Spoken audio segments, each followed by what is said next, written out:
So in the last lecture, I left off here in the map how the land, as it changed names somewhat over time, and demographics have shifted over time.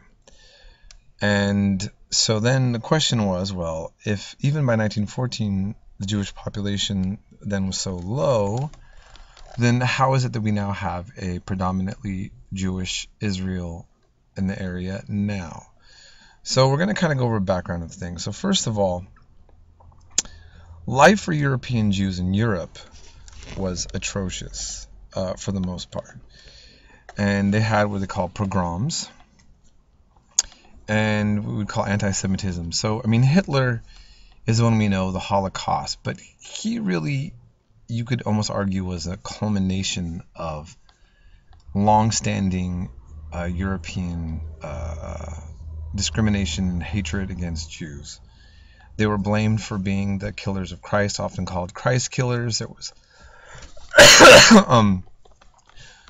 all sorts of terrible rumors that they did bad things to Christian children and all sorts of things. So sometimes it would be common for a whole entire Jewish community to be terrorized and uprooted. And this definitely created a lack of not feeling accepted, obviously, in European society, even when they were there for a long time in Europe.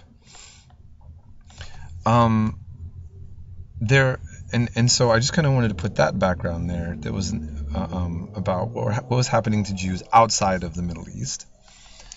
There was a man named Shabbatai Tzvi, and moving up to the 17th century, he claimed to be the Jewish Messiah. Now, for Christians, Jesus was the Jewish Messiah.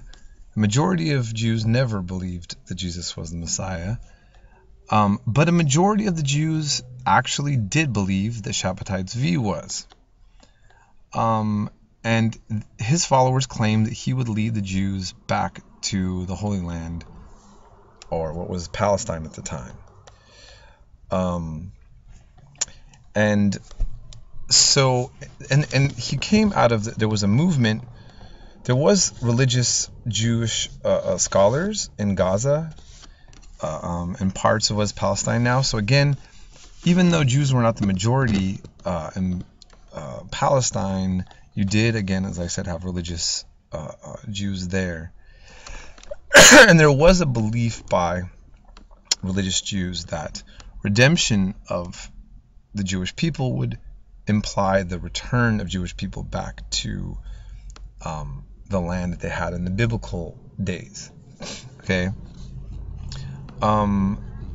So Shabbatai Tzvi, he simply was claiming that he was going to bring Jews back to the land. And the Turkish Sultan basically said, was very good to the Jewish community, but they were all getting wrapped up in this messianic movement, and the economy was getting disrupted because a lot of them were merchants, and he just wasn't having it. And so he calls Shabbatai Tzvi and says, you have several options to prove that you're divine. Or he said he could convert to Islam. So he had the option of proving that he was divine, converting to Islam, or be impaled. And in 1666, Shabbatai Tzvi converted to Islam and became a Muslim. This really demoralized the religious global Jewish community that was mainly outside of the Middle East. But even those within, a small minority still followed him. They converted to Islam, and they secretly worship Shabbatai Tzvi as outwardly practicing Muslims. It's a very strange thing, which is a whole other topic. But this left an impact on the Jewish community. So the Jewish community had the religious idea of maybe, well, we're all over the place, and at some point next year in Jerusalem, as one's rituals would say. So I said that the conflict was not based on biblical times. It is true that Jews always thought back to a time when they had the land. But again, this wasn't a fight that they had. And in fact, Jews living under the Ottoman Empire usually chose to live in Baghdad or other parts of the Middle East than the Holy Land when they did have the option to. There's also something to just point out. Okay, so Shabbatites view really disappointed a lot of Jewish religious believers. There was a major demoralization. And as I talked about with the pogroms, Jewish people had a hard time surviving in European society. So some European Jews thought that assimilating to European ways and getting rid of their Jewishness would be the answer to getting rid of being hated, getting rid of anti-Semitism. Two famous assimilationists here. One is Karl Marx, the founder of communism. His grandfather was a rabbi. His father converted to Protestant Christianity. Most historians know to just simply be accepted. Marx was not raised very religious Christian. And Karl Marx, in fact, actually turned, some call him a self-hating Jew, but he was against the idea of Judaism, actually against all religion, but in any case, Karl Marx is someone who was a fully assimilated Jewish man who really lived as a German.